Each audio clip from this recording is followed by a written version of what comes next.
নিজের সন্তান নিনিতের নিরাপত্তা নিশ্চিত করতে না পেরে তার স্কুলে যাওয়া বন্ধ করে দেন বলে জানিয়েছেন অভিনেত্রী, পরিচালক ও গায়িকা মেহের আফরোজ শাওন।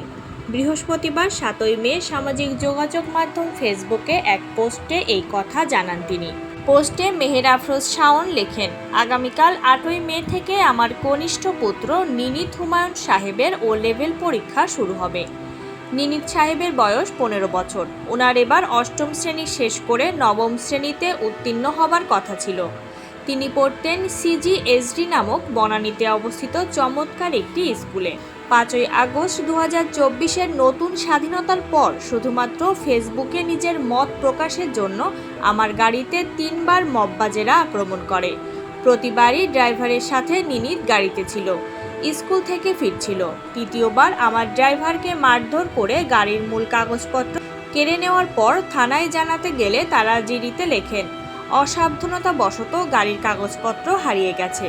আসল কারণ না লেখার বিষয়ে জিজ্ঞেস করলে তারা হতাশ হয়ে জানান, তাদের ওপরে নাকি মববাজদের বিরুদ্ধে কোনো রিপোর্ট নেওয়ার নিষেধ আছে। তিনি লেখেন, নিজের সন্তানের নিরাপত্তা নিশ্চিত করতে না পেরে আমি তার স্কুলে যাওয়া বন্ধ করে দিই। প্রাইভেট কোচিংয়ে ১ বছর পড়াশোনা করে আমার ছেলেটা কাল থেকে ও লেভেল পরীক্ষা দেবে। তিনি আরও লেখেন, আপনারা নিনিত হুমায়ুন সাহেবের জন্য দোয়া করবেন, তিনি যেন ভালো মানুষ হতে পারেন।